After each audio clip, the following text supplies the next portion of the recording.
लक्ष्मीपूजन आणि विक्रम संवत 2081चा प्रारंभ यानिमित्त शेअर बाजारात काल प्रथेप्रमाणे विशेष मुहूर्त व्यवहार सत्र झालं। यात मुंबई शेअर बाजाराचा निर्देशांक हा बाजार बंद होताना 335 अंकांच्या वाढीसह 79,724 अंकांवर राहिला, तर निफ्टी 99 अंकांच्या वाढीसह 24,304 अंकांवर राहिली।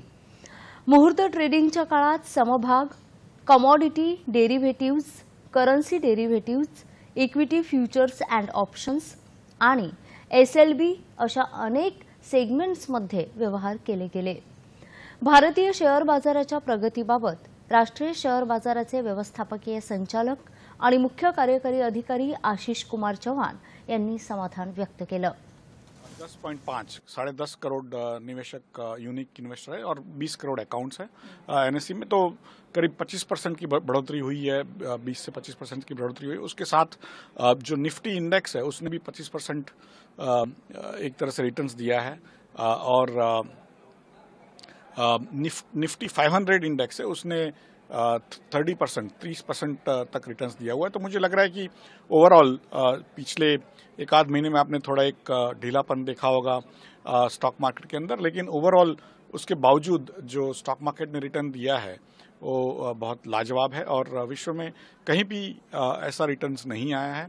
उसका एक ही कारण है कि भारत की ओवरऑल जो ग्रोथ दिख रही है लोगों को, भारत के भी लोगों को दिख रही है, और जो विदेश में है उनको भी, विदेशी निवेशक को भी दिख रहा है कि भारत में आज ग्रोथ भी है और प्रॉफिट इंक्रीज भी बढ़ रहा है।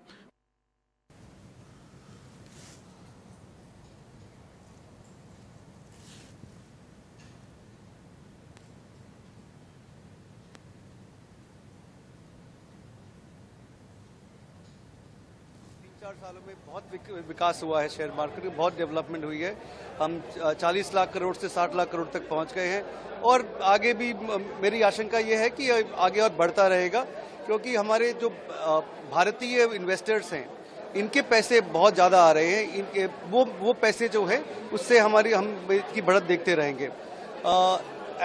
जहाँ तक भारत का ऐसा देश का सवाल है, प्रधानमंत्री के ने बहुत सारी ऐसी योजनाएं चालू करी हैं जिसके हिसाब से हमारा देश और विकास की ओर प्रगतिशील रहेगा।